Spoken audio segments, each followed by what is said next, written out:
Hello everyone, welcome back. Tonight we are exploring the lost civilization of Atlantis. We're hearing from Plato in his Timaeus and Critias dialogue about the utopian civilization that fell due to its extraordinary greed and its loss of its virtuous compass, being completely swallowed up by the ocean, never to be seen from or heard from again.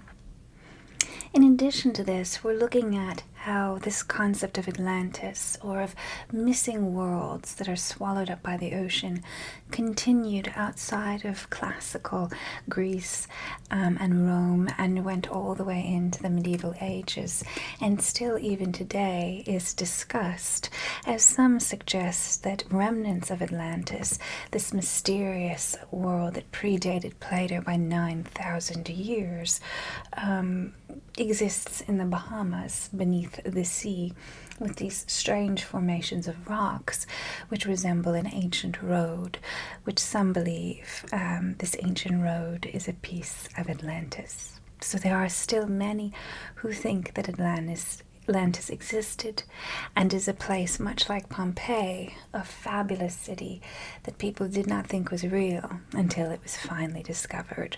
So is Atlantis one of these places? One of these places soon to be discovered? It's possible. But what we know is this missing place is considered a utopia by Plato. And that brings us to a long history of utopian thought, with mysterious islands that exist as these mythical, extraordinary places full of wealth, which suddenly disappear or are nearly impossible to find. And so we'll think about, in addition to Plato's Atlantis, we'll think about Thomas More's Utopia, a satirical book discussing the mythical island of Utopia and their strange behaviors. We'll hear from Raphael Nonsenso, who will tell us all about the ways that these people at Utopia behave. And in some ways they're admirable, and in other ways they're completely insane. And so we'll look at them as well. And finally, we'll think about the island of Antilia, which is very much a medieval Atlantis. It's a place that was settled allegedly in the 8th century by Spanish bishops who were escaping the Moorish invasion of the Iberian Peninsula. They were escaping essentially the Islamic invasion, which displaced Christians in Spain. And so they went to this island far off in the Atlantic named Antilia, and they founded the 7 cities. Each bishop founded a city, 7 of course being an important number because it implies perfection and morality. 7 is the amount of days that it took God to create the world, as we know from the Bible. And so much in Greek classical mythology involves the number 7. So the 7 cities was founded on Antilia. And it became a place that many explorers in the 14th and 15th and 16th centuries searched for, including Columbus. Columbus said when he was going on his great voyages that they would take a break, essentially, and get new stores at Antilia. So people believed it was real, though no one had actually seen it. So we'll explore that island as well and look at it actually on a map, because it is in the Portolan chart, which in itself is a mysterious map because no one really knows who made it. And it features a lot of islands that are mysterious and have no, they do not exist today, at least not on our radar. So we're going to look at all of those tonight. Going to just investigate the great missing islands of our globe. I do want to remind you that if you haven't and you're interested in reading Anna Karenina with me, please hit the join button. It's $5 a month to get 4 videos on books that are members only, and you can read along with me. So it's a little reading group. We're currently doing Anna Karenina, And after that, I'll put a poll up for what our next book will be. But if you're interested in that, please let me know. Or if you're interested in that, please hit the join button, and we'd love to have you. Okay, so let's talk about Atlantis. We'll begin with this very odd book that I found. It's from the 1800s. It was published by Ignatius Donnelly in 1882. And Ignatius was kind of like a conspiracy theorist. He was an American congressman, so the idea that he was a conspiracy theorist is not all that surprising. And he was interested in pseudoscience and pseudo-history. So he was from Minnesota, the state of Minnesota. And so he really firmly believed that Atlantis was real. And he wrote Atlantis, the antediluvian world, essentially the world before the flood. And he considered the flood that destroyed Atlantis to be the same flood in Genesis. So essentially, Atlantis was like a pre-Christian, pre-Genesis world. And he wrote this entire book trying to defend this proposition, to suggest that Atlantis is real and we ought to find it and discover what they knew. And so he wrote this entire book to defend these things, and I'm just going to read them because I think they kind of center a concept of Atlantis pretty well. So this book is an attempt to demonstrate several distinct and novel propositions: that the implements of the Bronze Age of Europe were derived from Atlantis. The Atlanteans were also the first manufacturers of iron. Iron, you'll see, is a very important metal in utopias because it's the metal of usefulness. And so in utopias, they tend to frown on gold and silver because these are deeply unuseful metals. They're very soft, and they really prioritize iron. So the great island of Utopia in Thomas More's Utopia is not based on a real place. It's completely made up, and it's meant to be a funny island. They make their slaves wear gold, and and only children wear jewelry, and we'll get to that. But yeah, their slaves wear gold, and they try their best to make gold, the metal gold, as repulsive as possible, so people don't become obsessed with it, and so that wealth does not completely ruin their society in the hoarding of wealth. But iron is a very important metal because they can build with it, so they love iron. And so the Atlanteans were also the first manufacturers of iron, and we're going to see a focus on metals in Plato's description of Atlantis as well. That the Phoenician alphabet, parent of all European alphabets, was derived from an Atlantis alphabet, which was also conveyed from Atlantis to the Mayas of Central America. Now, this also has a kind of satirical aspect, because in the discussions of Utopia, there is like the language aspect, and the Utopian alphabet of Thomas More is very important. His book actually begins with the Utopian alphabet. And you see right here, they have the code to his fake Utopian alphabet there. And then this is the first specimen of Utopian poetry. Utopian poetry transliterated. So I'll read you some transliterated poetry. Okay. Utopos abochas piu la chama polta chaman. Bargol e maglomi bakan soma gymnosophion agrama gymnosophon laba rembacha boda miliomin vovala barkin heman la volva vola drame pagloni. That's the Utopian language. And what he says here: Utopos made general, from not island made island, alone I of lands, all without philosophy. State philosophical I have formed for mortals. Willingly I impart my things, not willingly I accept better ones. So this is a book of nonsense. Raphael, the man who comes to bring news of Utopia, is literally named Raphael Nonsenso. It's a little on the nose. But you can see here, there's a little tongue-in-cheek about, these made-up worlds with their made-up cultures and the kind of idealizing that which does not exist. Utopos me general, from not island made island, alone I of lands all without philosophy. I have formed for mortals.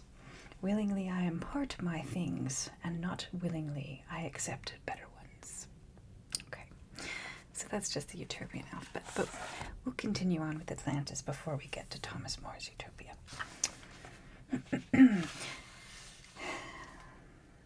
That Atlantis perished in a terrible convulsion of nature, in which the whole island sunk into the ocean and nearly all of its inhabitants. But a few persons escaped in ships and on rafts, and carried to the nations east and west the tidings of that appalling catastrophe, which has survived to our own time the flood and deluge legends of different nations of the old and new worlds. So let's look at how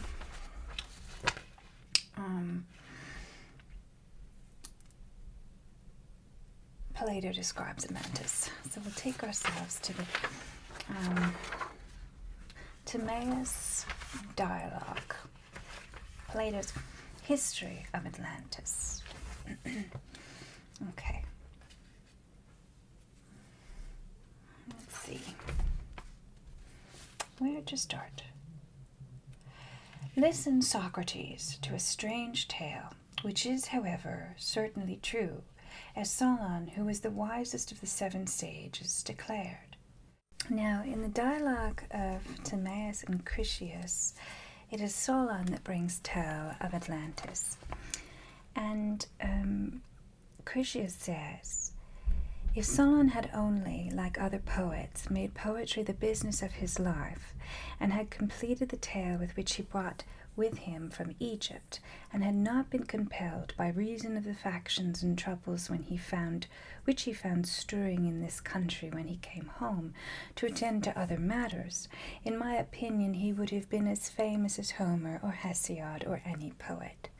So what he's saying here is that if he had not been distracted, Solon would be another great poet that we would even remember and read today. Solon, the great poet, who, unlike telling of the Iliad or the different gods as Hesiod did, he would be telling the story of Atlantis, and it would be told even today, so extraordinary a tale that it was.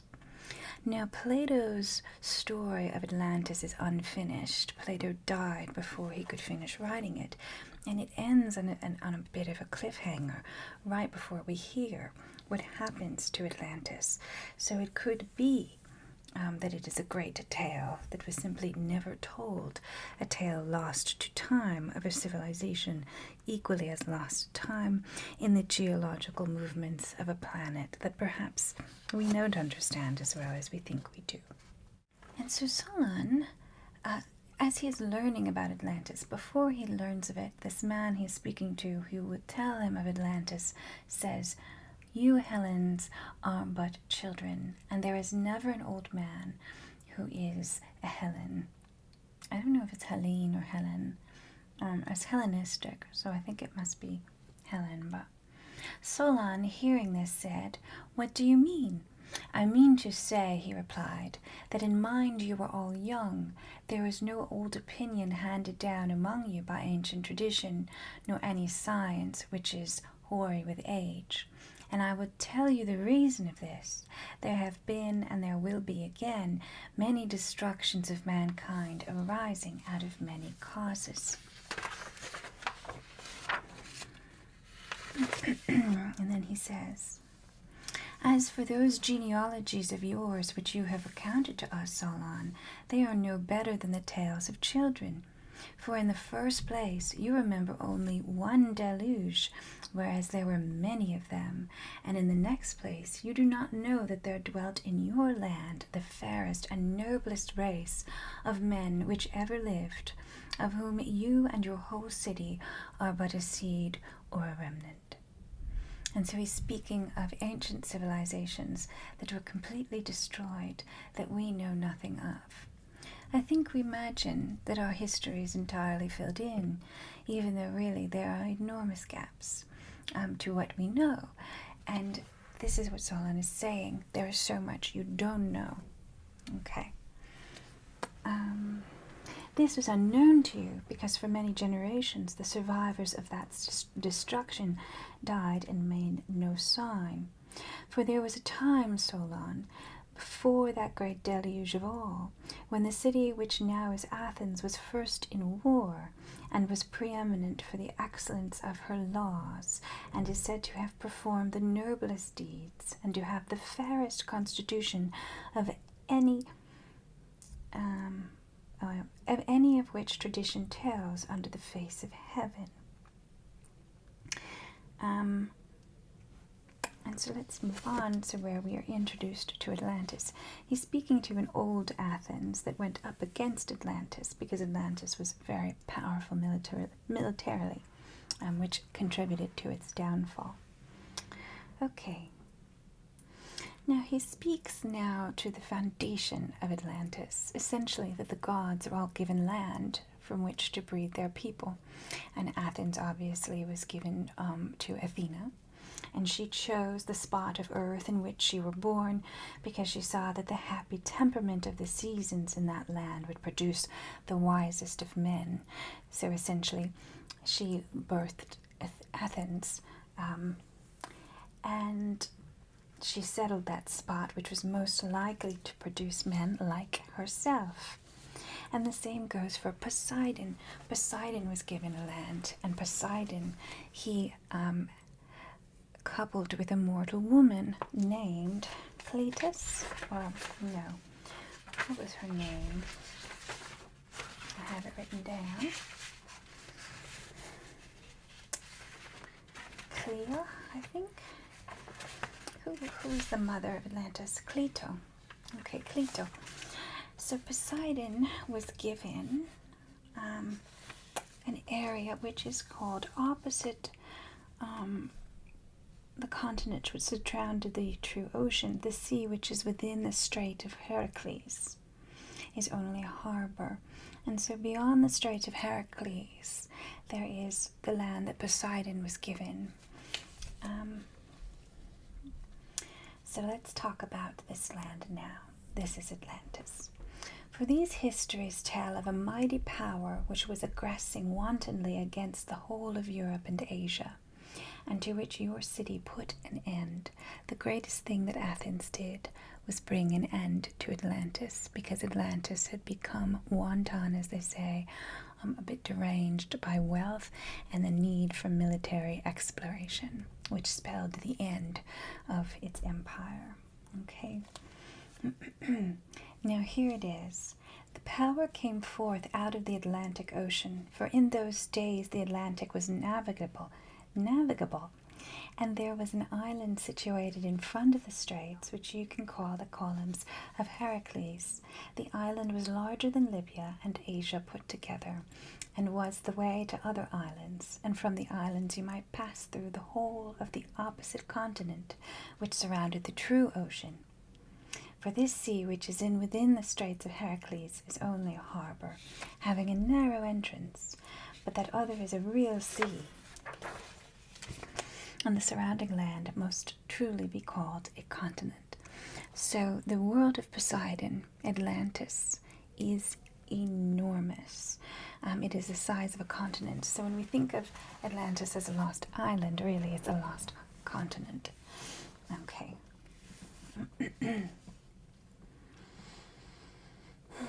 And here is where he tells what happens to Atlantis before he finishes the story. Thankfully, he gave an outline of the story before he told it, so we know how Atlantis disappears, even though he does not finish the actual narration of the event. Okay.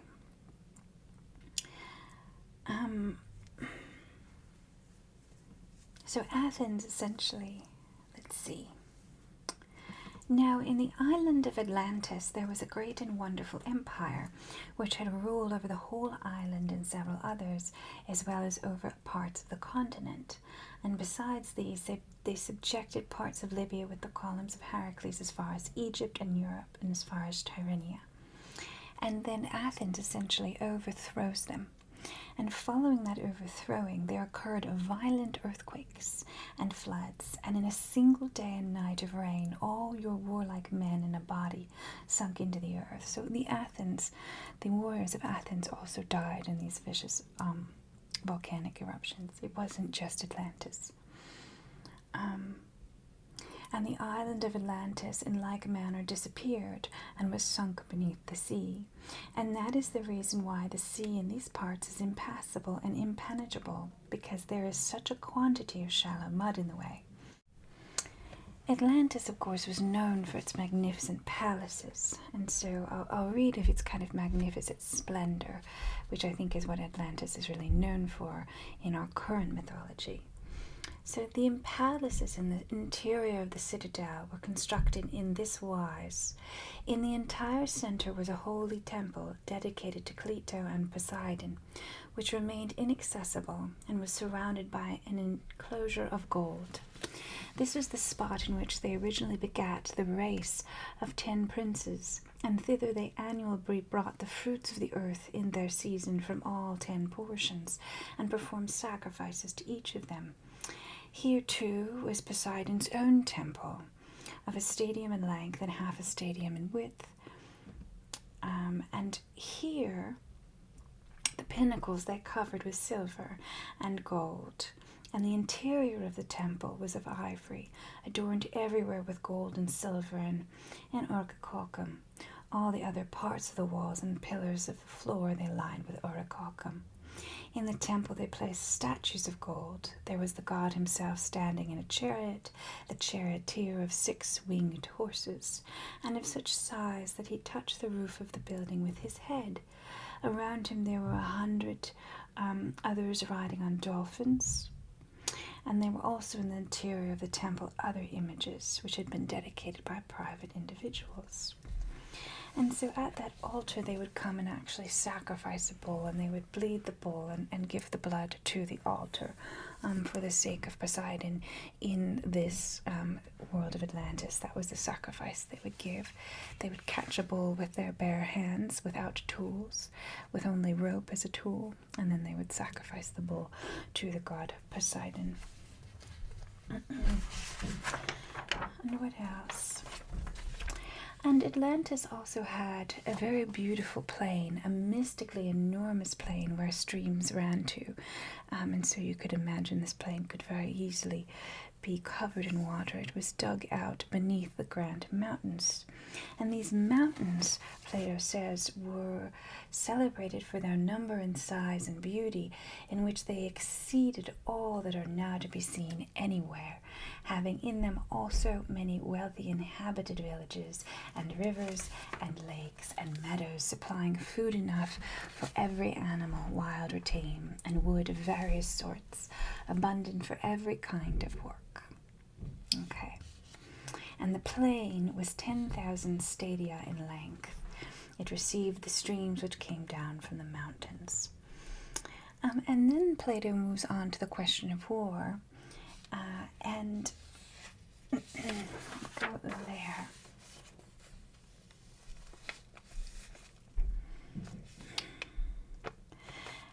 And speaks to their method of war. And we won't talk about that now. I want to move on to how Atlantis falls, and that will lead us quite nicely into Thomas More, who thinks also about the failures of civilizations as he imagines this wonderful world of Utopia. Okay. Such was the vast power which the gods settled in the lost island of Atlantis. Okay, and so he says that Atlantis lived virtuously. We'll see here. Let me read it. For many generations, as long as the divine nature lasted in them, they were obedient to the laws, and well affectioned toward the gods, who were their kinsmen, for they possessed true and in every way great spirits, practicing gentleness and wisdom in the various chances of life, and in their intercourse with one another. They despised everything but virtue, not caring for their present state of life, and thinking lightly on the possession of gold and other property, which seemed only a burden to them. Neither were they intoxicated by luxury, nor did wealth deprive them of their self-control. But they were sober and saw clearly that all these goods are increased by virtuous friendship with one another, and that by excessive zeal for them and honor of them, and the good of them is lost, and friendship perishes with them. And so this utopian land is full of abundance, but despite that abundance, there is no need for private property, no need for private hoarding of resources. Everyone lives with a kind of quiet zeal for each other and for friendship, and they see the cultivation of those relationships as far more essential than the accumulation of gold. That gold is reserved for the buildings, for the palaces. And I love the description of it because outside of that great palace to Poseidon, Plato says that there's just a harbor village, and there are just tons of houses, and there's a kind of a ceaseless sound of life. So it's like a functioning metropolis upon which there is this gold palace to Poseidon. But what happens then, and you see here, this is the end. It just abruptly stops. And this is when Plato doesn't finish it and he dies. Poor Plato. But anyway, they began to appear base and had lost the fairest of their precious gifts, their virtue. But to those who had no eye to see the true happiness, they still appeared glorious and blessed at the very time when they were filled with unrighteous avarice and power. And so they still appeared to be the good country, the good civilization, the good empire that they were, but avarice and greed had taken over. And so to others they appeared strong and noble, but in the inside, in fact, they were greedy and unvirtuous, and that led Zeus to desire to inflict punishment on them, that they might be chastened and improved, collected all the gods into his most holy habitation, and this is the last line of the Atlantis story, and when he called them together, he spoke as follows. Well, we don't know what he said. So what Zeus actually said about Atlantis is gone, unfortunately. But we have Thomas More to fill in the story for us. Thank God. Now, this isn't about Atlantis, but it reminds me so much of Atlantis that I've decided to bring Thomas More's Utopia in. Now, Thomas More was... he lived at the time of the Tudors in England, and he actually died by beheading in the Great Tower of King Henry for treason. He refused to go to King Henry's marriage to Anne Boleyn. He did not see that as right. He was a Catholic, and he was an incredibly pious Catholic.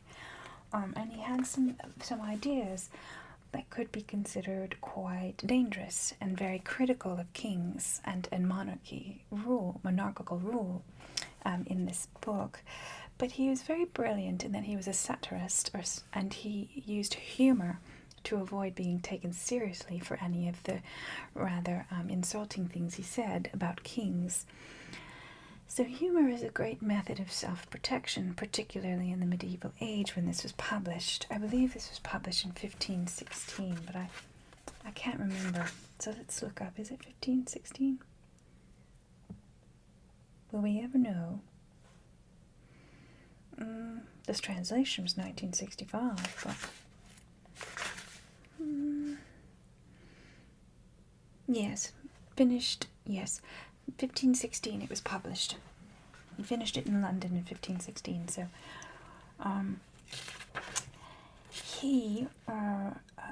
this is a time where critiquing your government. Critiquing your king is not wise, and so you can use humor, and you see a lot of people do it now to protect yourself. Whereas you say something serious, a serious critique, someone gets mad, and you go, "Oh, don't worry, I was meant it to be funny." So joking is a way of essentially saving yourself, so people can say the truth without insulting anyone, without appearing to say the truth. And so Moore's satire was really a method of protection. And so Moore creates this, which has been seen in some cases as a moral allegory or a political manifesto, or also just really good fun. But it does say a lot about governments and how governments work. And it's really playing on this idea of the lost cities that no one knows of, like Antilia or Atlantis, okay? And these concepts of utopia. So we should begin with this book by looking at a map of Utopia, which was made by Ambrosius Holbein in 1518 from a woodcutting, or it was a woodcut, and illustrated the second edition of Moore's Utopia. Now, let's see. It was all following a speaker named Raphael Nonsenso, whose name was literally Speaker of Nonsense, who was describing this city of Utopia. And the travels of Nonsenso were based off of Amerigo Vespucci. So we should look also at Amerigo Vespucci's map, because he was an Italian explorer for whom America is actually named. But first we'll look at this map of Utopia, made for the second edition. You can see here that it's designed to look like a skull, and that is leaving a message that in all utopias there's something quite sordid underneath it. This appearance of perfection actually hides some great danger or pessimism or evil. So it has all of the different places. It has the original little capital city, which should ideally be in the center of the map, because it says that the city of Utopia, as its capital, is in the center, so it's perfectly accessible. The utopian world has 54 towns, and they all look precisely the same. So in Thomas More's Utopia, all the towns are exactly the same. There are 54 of them, and they're all placed 24 miles apart, so they can be visited in a single day's walk. And none of them have any need for an army, and the island of Utopia has no need for an army, which is good, because Thomas More thinks that having an army that's bored is really not good for a civilization. But okay, so that's the map of Utopia, as we see there. This is Raphael in conversation with Peter Gillies, or Gilles. I'm not really sure how to pronounce his name. There you go. That's an illustration of Raphael Nonsenso and Peter, who he's giving the tale to, telling of the world of Utopia. Okay.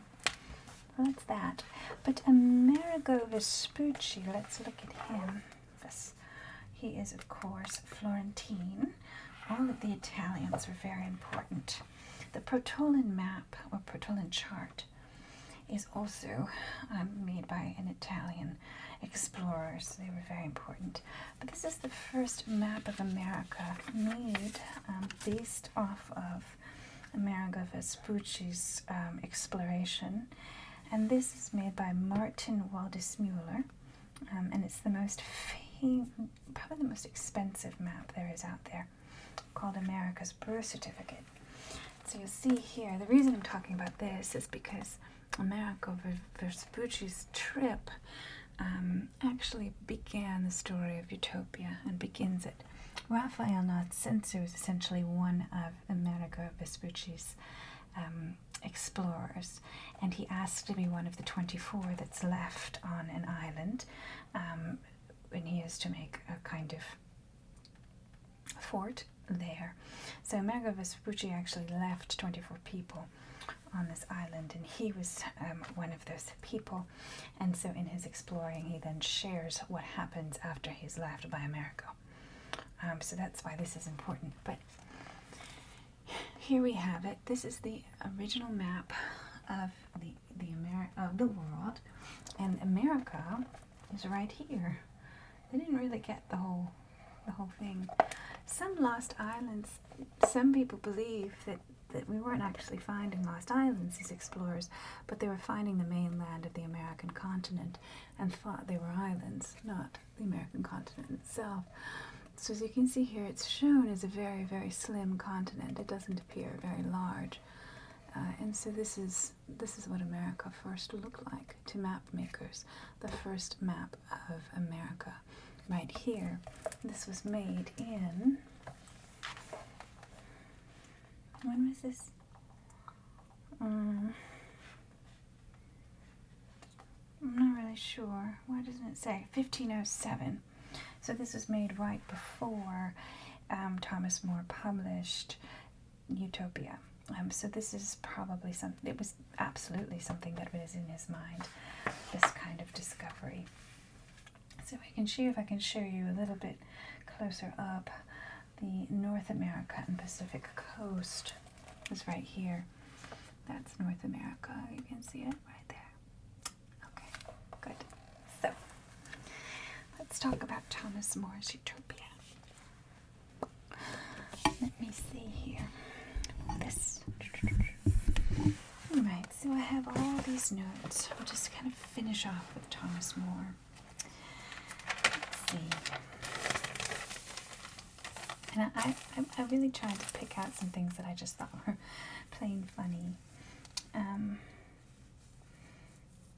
Okay, so he's one of the 24 left at the fort, Raphael Nonsenso. And so we'll go to 12, because it kind of begins.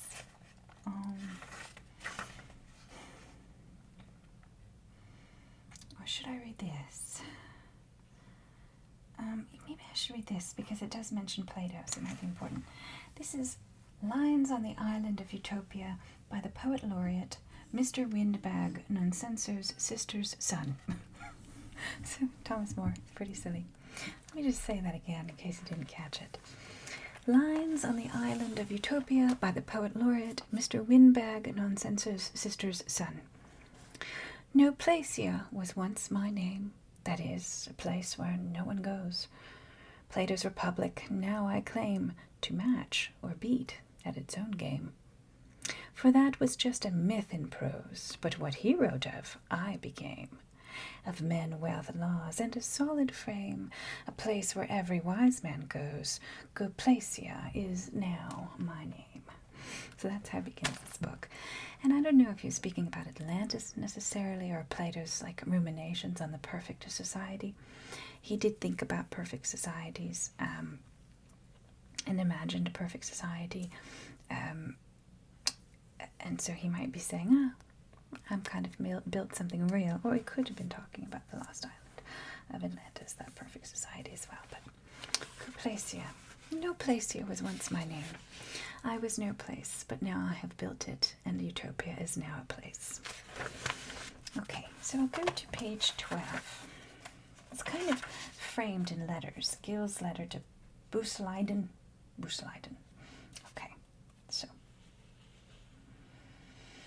At present, very few people know about this island, but everyone should want to, for it's like Plato's Republic, only better. All right. Personally, I think that Robert Nonsenso probably saw more of the world than Ulysses, and now he's come here to tell about it. I doubt if there has been anyone like Raphael Nonsenso for at least 800 years. He made me feel that Vespucci had seen absolutely nothing. That great explorer who discovered the Americas. All right, so, by the way, he says, Moore is a bit worried because he doesn't know the exact position of the island of Utopia. He doesn't actually know where Utopia is. So Raphael Nonsenso is telling him all about Utopia. But unfortunately, just as Raphael Nonsenso was revealing the location of the island, someone coughed in the distance or behind them, and he missed it. And so now we don't know where Utopia is. So we'd know where Utopia was if it weren't for that guy who coughed. But unfortunately, someone coughed. And I'll read to you the line where he coughed. He says, as a matter of fact, Raphael did mention it, but only very briefly and incidentally, as though he meant to return to the question later, and for some unknown reason we were both fated to miss it. You see, just as Raphael was touching on the subject, a servant came up to Moore and whispered something in his ear, and although this made me listen with even greater attention, at the critical moment one of his colleagues started coughing rather loudly. I suppose he'd caught cold on the boat, so the rest of Raphael's sentence was completely inaudible. Well, so he missed it. We don't know where Utopia is because someone coughed. That's a shame. So that's how the book begins. We're going to hear about Utopia, but no one knows where it is because someone coughed.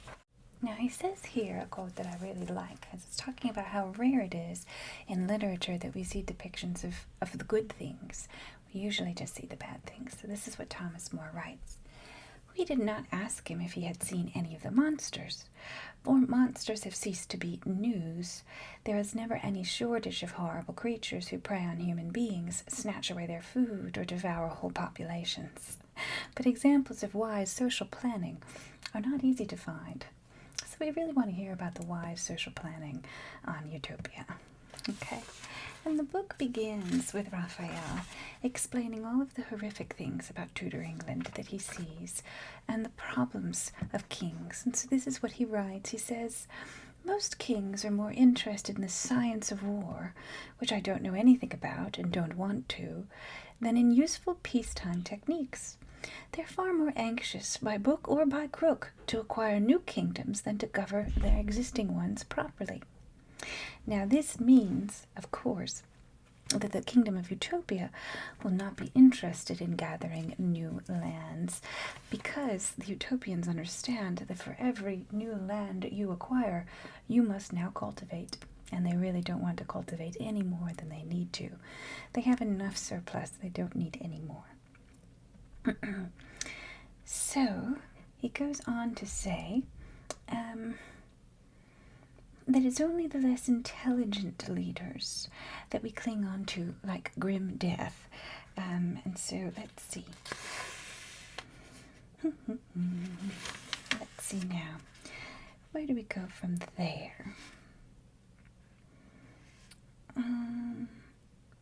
He then talks about the issue of capital punishment, which he finds to be absolutely absurd. The Utopians, of course, don't use capital punishment, but they enslave everyone who commits a crime. Because they say people who are alive do far more work than people who are dead, which is true. But anyway, let's see. This is the question of the thieves. I once happened to be dining with the cardinal when a certain English lawyer was there.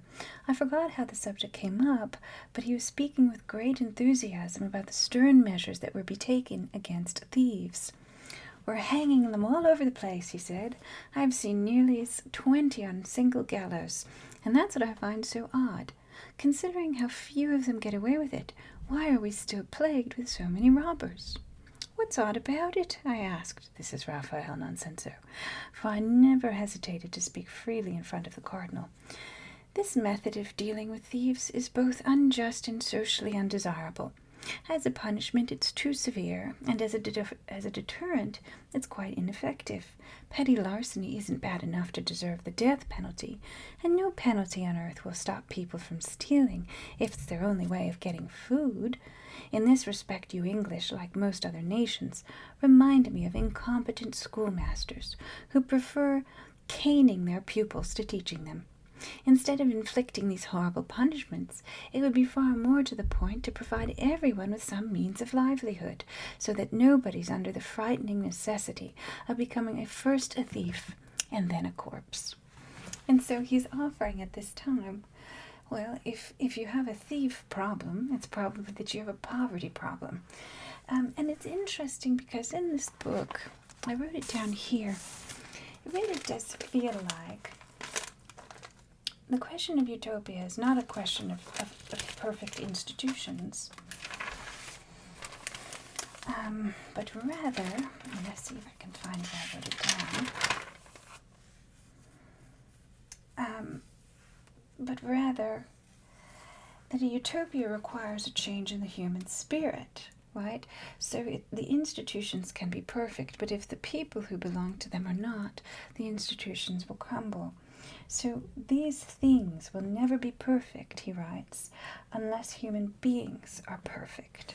And so they ought to live in a utopic manner, or to treat everyone with respect and not listen to fools. And that is the really essential thing, even though he says, of course, that it's the less intelligent ones that we cling to like grim death. For some reason we idolize our less intelligent leaders while punishing those who are intelligent. Okay, so we continue on. 25 here. Let's see what I have here.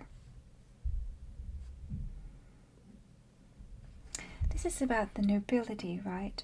That they're no longer content to lead lazy, comfortable lives, which are no good to society. They must actually actively do it harm by enclosing all the land. I don't know.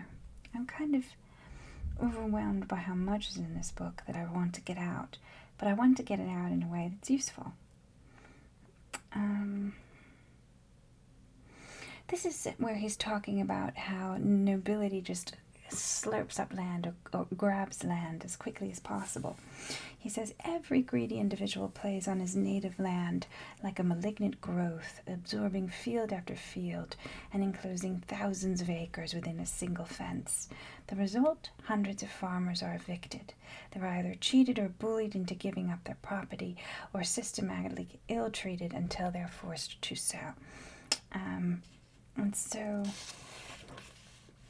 he's speaking to how things are stolen, right? And that when they're stolen from these people, they now cannot work their land. They have no way to make money, and so they turned to stealing, and then they are hanged for that stealing. So he says to solve this problem, right, to solve the issue of thievery, you must get rid of these pernicious practices, right? Make a law that anyone responsible for demolishing a farm or a country town must either rebuild it himself or else hand over the land to someone who's willing to do so. Stop the rich from cornering markets and establishing virtual monopolies. Reduce the number of people who are kept doing nothing. Revive agricultural and the wool industry so that there's plenty of honest, useful work for the great army of the unemployed. Okay. Until you put these things right, you're not entitled to boast to the justice meted out to thieves, for it's a justice more specious than real or socially desirable. You allow these people to be brought up in the worst possible way, and systematically corrupt from their earliest years. Finally, when they grow up and commit the crimes that they were obviously destined to commit, you start punishing them. In other words, you create thieves, and then you punish them for stealing. And so he's really thinking about a systematic way to approach things. So you're creating thieves. Well, how do we create a world in which we are not creating thieves? And dare say we are not creating thieves both of the poor and the wealthy. Because you can see in that description, even the wealthy are thieves, even if they go about their thievery in a legal way. It seems that even the rich are prone to stealing.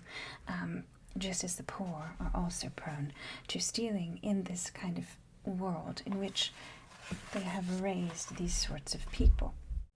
Now I go to part 2, which is where Raphael begins to speak about the actual island of Utopia.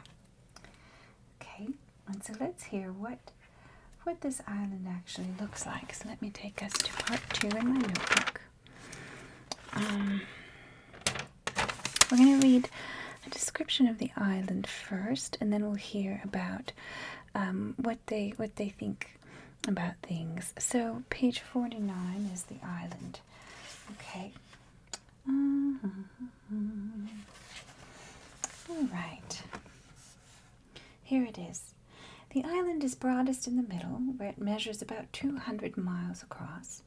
It's never much narrower than that, except towards the very end, which gradually taper away and curve right around, just as if they'd been drawn with a pair of compasses, until they almost form a circle 500 miles in circumference. So you can picture the island as a sort of crescent, with its tips divided by a strait approximately 11 miles wide. Though this sea flows in and then spreads out into an enormous lake, though it really looks more like a vast standing pool, for as it's completely protected from the wind by the surrounding land, the water never gets rough. Of course, there are plenty of harbors, and they're all well fortified, either naturally or artificially, that a handful of men could easily prevent a huge invading force from landing at any of them. Utopia is naturally guarded, so there's no need in Utopia for a standing army. That standing army, Thomas More says in the beginning of the book, leads to a life of thievery, because these men, when not at war, they have nothing to do, and they resort to thievery as a result. And so it's said that there are 54 splendid towns, which I've spoken about, and that no town has the slightest wish to expend its boundaries, for they don't regard their land as property, but as soil that they've got to cultivate. And now, this is a very strange world in that agriculturally everyone is required to work on a farm, but only for 2 years. And so they're drawn to the farm every 2-year rotating increments. So everyone does the difficult labor. But Utopia has a wonderful work day. It's only 6 hours. You work 3 hours in the morning, then you have a 2-hour lunch, and you work 3 hours in the afternoon. And everyone in Utopia goes to bed around 8 p.m., so they get a full night's sleep. So their attention to labor is very different from ours. Everyone works, no matter how rich you are. Because there's no real private property, everyone engages in all of the jobs. There are some specific people that are delineated to particular trades, and they are chosen for those trades. But everyone works in agriculture and shares in that particular burden, it being one of the most important industries and one of the hardest in Utopia. And so in that 6-hour workday, they have a great deal of free time. So what do you think people in Utopia do with their free time? Well, they attend public lectures in the morning when they wake up. So they wake up and there's a nice public lecture every morning on a various subject. And so their free time is dedicated to self-improvement, particularly in the world of the mind. The cultivation of the mind, Thomas More says, is the key to a happy life. And I love that because it's very much what we have now, which you have access to so many different resources where you can use your free time to cultivate the mind. The question becomes, when we have access to so many resources, why aren't we doing it? But the true joy, he says, is the cultivation of the mind. And so lunch and dinner actually begin with improving literature. So before they eat, they hear some sort of reading that's improving. So it's a learned society where everyone works to support the community, but on an individual level, they're all very interested in developing their own thoughts.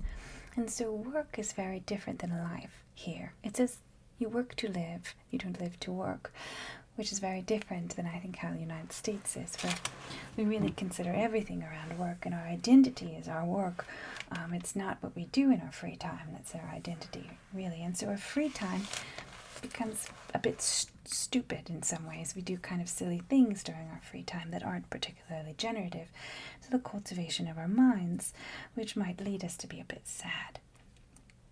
Now, in this world, the women also work, and they do the same jobs as men, but they are unfortunately still subordinate to their husbands. This is still 1516. I mean, we can't hope for too much. Still subordinate, and then the children are subordinate to their parents, and so on. It's all based on a nice family unit. Now, they value iron more than they value silver and gold. Though they keep a massive reserve of silver and gold on the off chance that a foreign invasion might occur.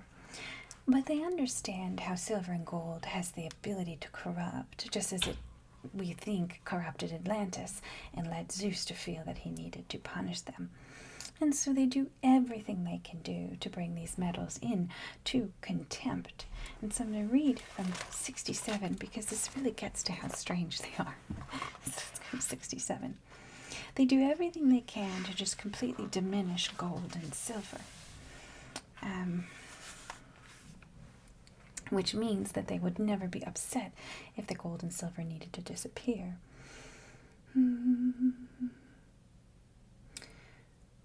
According to this system, plates and drinking vessels, though beautifully designed, are made of quite cheap stuff like glass or earthenware. But silver and gold are the normal materials in private houses as well as communing dining halls for the humblest items of domestic equipment, such as chamber pots. So they all use gold chamber pots in Utopia. They also use chains and fetters of solid gold to immobilize slaves, and anyone who commits a really shameful crime is forced to go about with gold rings on his ears and fingers, a gold necklace around his neck, and a crown of gold on his head. So to wear gold is to be terribly shamed. In fact, they do everything they can to bring these metals into contempt. Now, of the jewelry and the pearls and so on and so forth, they say, it's much the same with jewels. There are pearls to be found on the beaches, diamonds and garnets on certain type of rock, but they never bother to look for them. However, if they happen to come across one, they pick it up and polish it for some toddler to wear. And now the funny thing is, right, all of the kids wear clothes.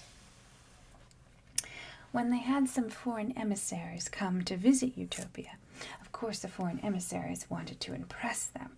That was very important to them, so they came wearing all of their riches, and they were very garishly dressed, because the people on Utopia don't believe in fashion. They all wear the same, like, ugly shift dress. So who cares?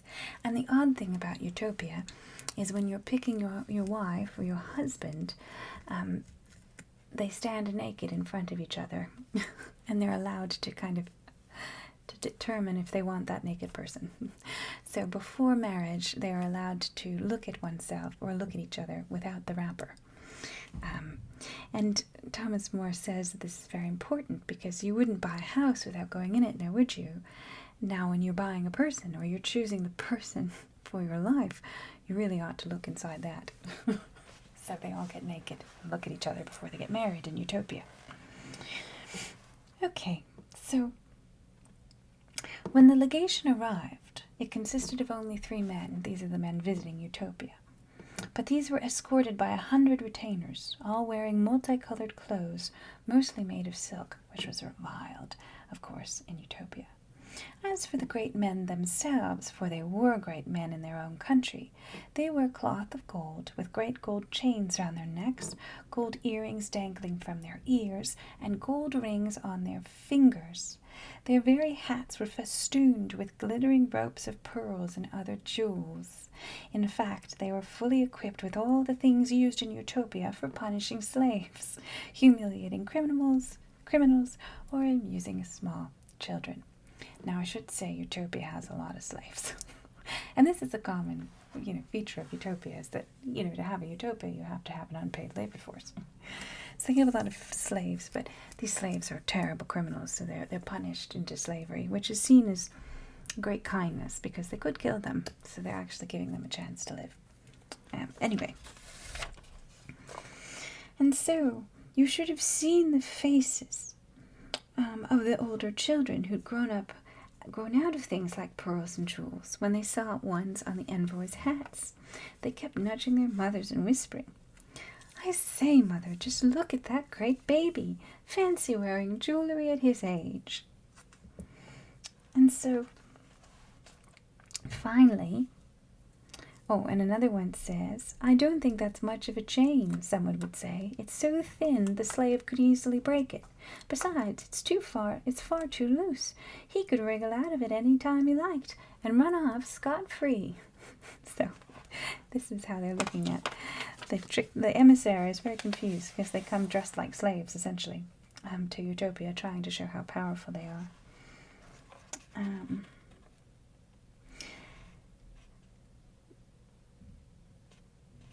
So now they talk about the emissaries and their inability to understand why gold would be so important, because the emissaries certainly look very stupid wearing things meant for babies. They can't understand why a totally useless substance like gold should now, all over the world, be considered far more important than human beings. And I think that that is a brilliant, just devastating blow to the way we organize our societies around wealth, right? Who gave it such value as it has purely for their own convenience. The result is that a man with about as much mental agility as a lump of lead or a block of wood, a man whose utter stupidity is paralleled only by his immorality, can have lots of good, intelligent people at his beck and call just because he happens to possess a large pile of gold. And it is interesting because when you take money, you start to reorganize the world according to things that aren't really that bright. Honestly, because it doesn't take an extreme amount of intelligence to become absurdly wealthy. I mean, if you begin with a lot of wealth, it actually is pretty difficult not to continue having that wealth, given, compounding interest. But anyway.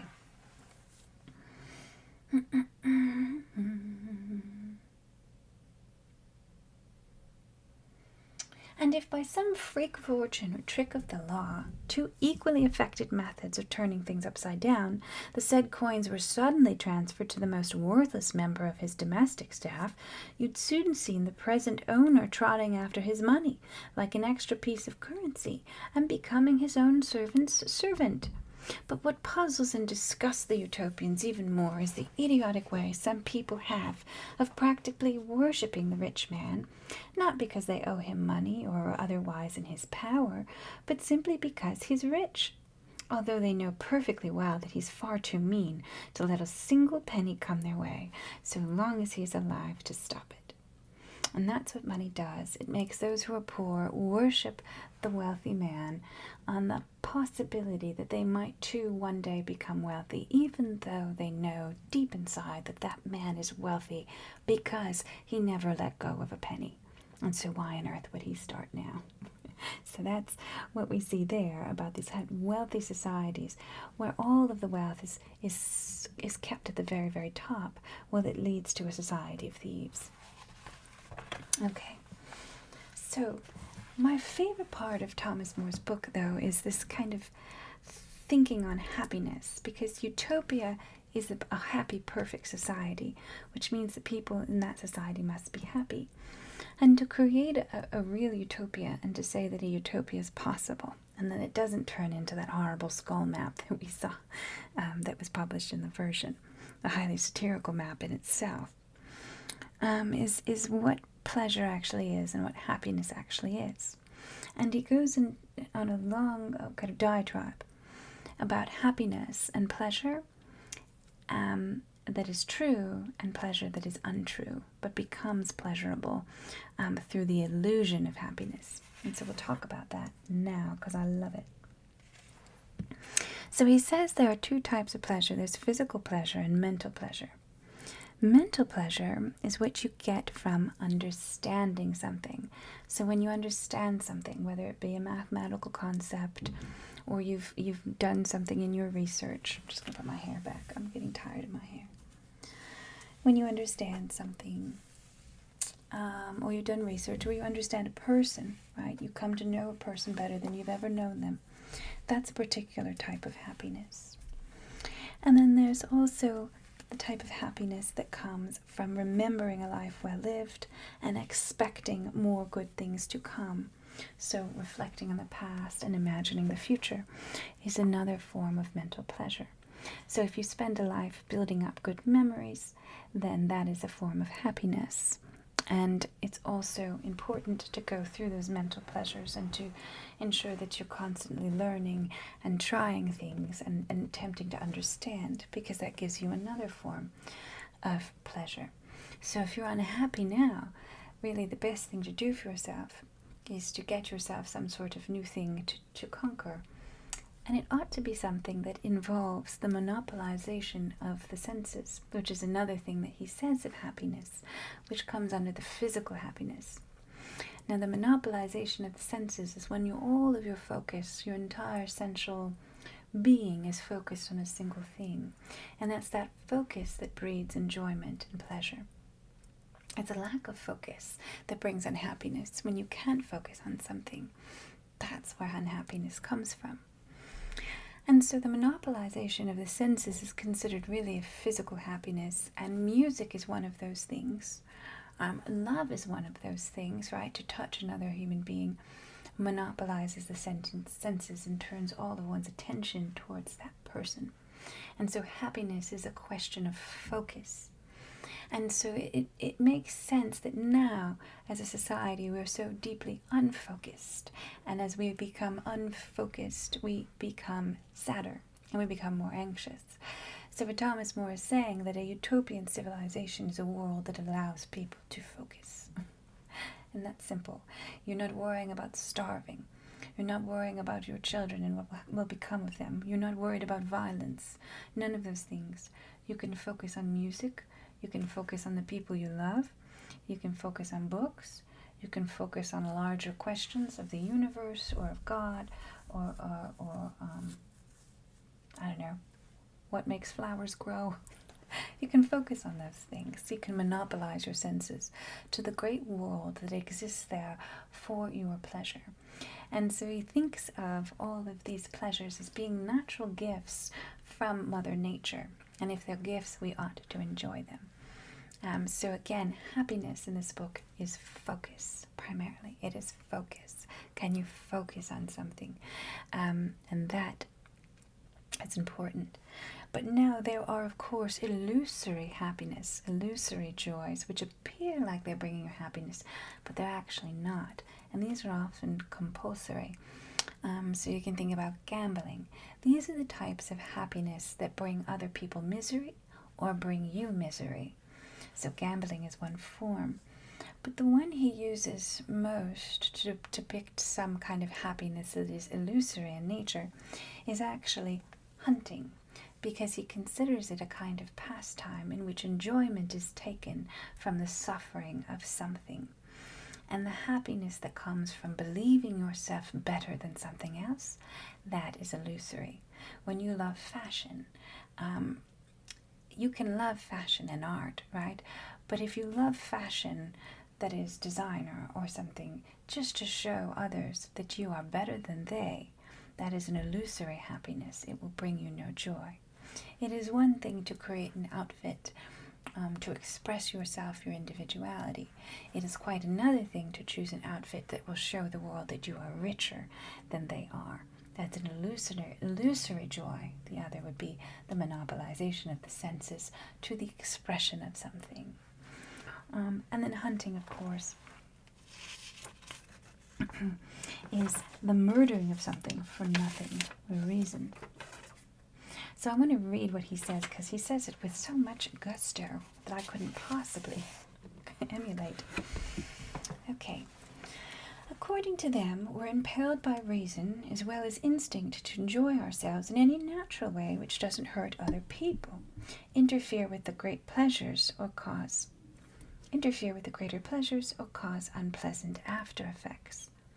But human beings have entered into an idiotic conspiracy to call some things enjoyable which are naturally nothing of the kind, as though facts were as easily changed as definitions.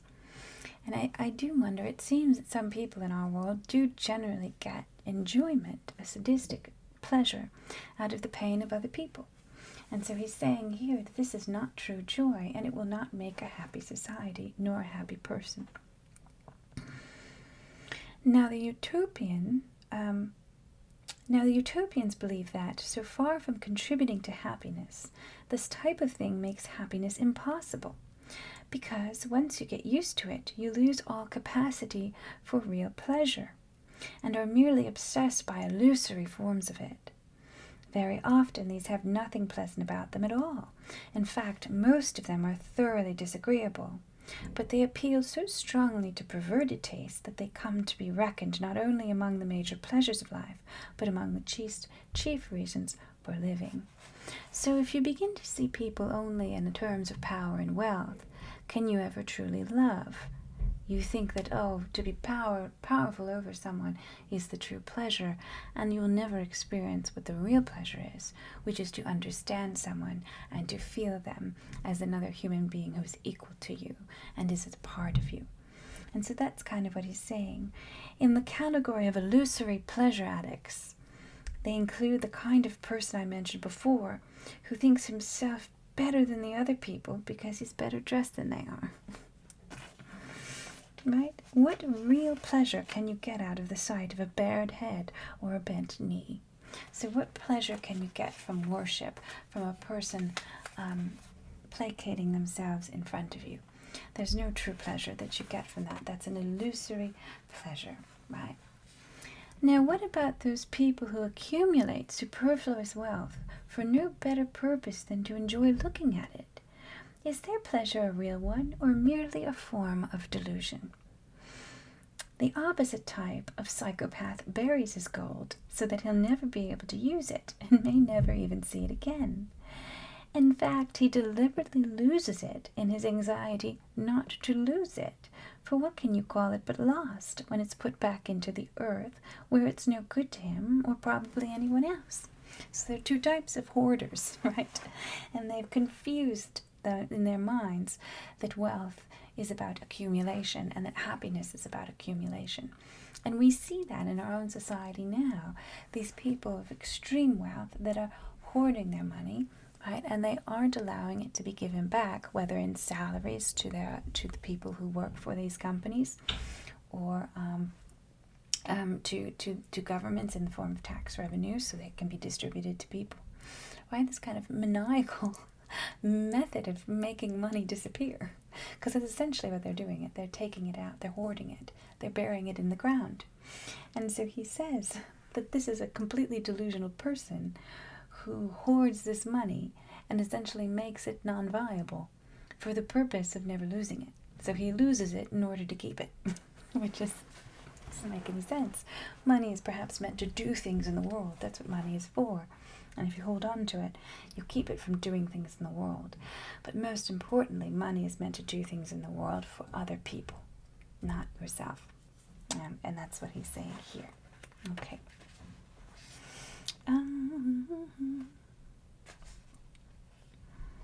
Yeah, here's where he talks about hunting, where he says, a hunter kills and mutilates poor little creatures purely for his own amusement. They say you don't find that type of bloodlust even among animals, unless they're particularly savage by nature or have become so by constantly being used for this cruel sport. So saying that these people have essentially turned pleasure into something illusory and strange and corrupt, making what is truly happy, which is the exercise or the enjoyment of going out to hunt, turning it into something sordid. And it's important to know, like from the medieval video, that hunting in a lot of times, when it was very organized, was actually a noble exercise that was a military practice. So it is more sordid than that. Okay. Have we talked enough about this book? I do like that Utopia doesn't have any laws, or it has laws, but not a lot of them, because Thomas More's belief, or rather Utopian's belief, is that a society shouldn't have more laws than can be read through. So, like, can you imagine sitting down and reading all of the United States laws? It'd be difficult. The language is pretty inaccessible, and there are so many of them, and all of the states have different laws, and some of them go back way back, and they're completely irrelevant. And that a really bad leader would take old rules and manipulate them to make more money. Like, that's what a really old bad. But anyway, yeah, so they really don't have many of those laws. Right. Is there anything else? This whole book is like just bonkers. I would suggest reading it. You can read it in like a couple hours. I think it took me about 3 hours to read this entire book. And it's just really brilliant.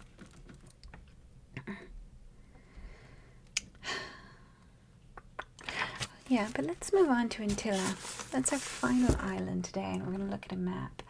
I like Antilia, and I'm really going to just tag it on at the end, which is really wrong of me, and most of you are probably asleep by now, but here we are.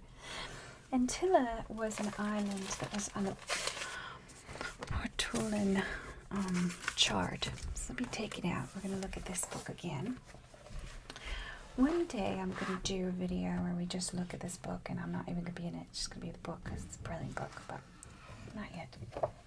The Portolan chart by Zoane Pisigeno, early 15th century, right? There's no record of this man, his birth or death, and this chart is the only map made by him that survives. And you're going to look at how it is. Right, here it is. The lost island of Antilia is right there. You see? And it's the Antilia of the 7 cities. So essentially it's said that 7 bishops escaped from the Iberian Peninsula as the Moors invaded.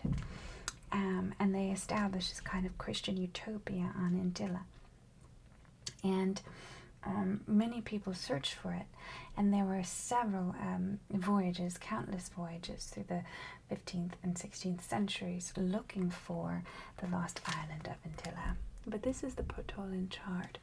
It's a complete mystery where this island came from. And there are many ghost islands in this, mysterious islands that are recorded and yet seem to have been swallowed up by the sea, just like Atlantis was. So Atlantis is not alone in being a mysterious island. In fact, there are many. All right, again, here is the picture of the island zoomed in. You can see that, the lost island of Antilia, where the bishops resided. They escaped and apparently lived out for many generations. And these explorers were looking for the riches that were believed to be in this Christian land. And they were very confused about what to do about this Christian island because it was a Christian island. They were like, how do we conquer this? Is it right to conquer it? It's Christian. I don't know what to do. So it was a bit of a problem, but they never... Sorry, that's my dog shaking. They never actually found it. Yeah. The huge rectangular island labeled Antilia, it's Antilia here, appears in the Atlantic for the first time on this chart. Although it features 7 completely fictional cities, some believe it to be a Caribbean island or even part of the American coast. So yes, it might be part of the American coast that it's depicted in the first map of America, in that giant world map by Viseggio. There is also a mystical island on the Portolan map. It's a very important chart, Portolan chart, called the Brasil, which is a red-blue island, which was a mythical island found on European maps from the early 14th century, and it probably derived from the island of eternal happiness, Hy Brasil, in Gaelic Irish folklore. So the Irish have a lot of mythologies about islands that appear and disappear. And so Antilia is one of those.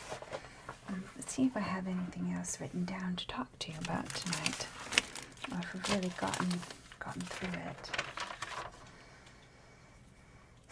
Oh, so the story goes that after the Moors overran the Iberian Peninsula in the 8th century, in about 711, the Bishop of Oporto in Portugal led 6 bishops and followers westward across the Atlantic, setting farther west than anyone had before gone, and he found this island that he named Antilia, or Antilla.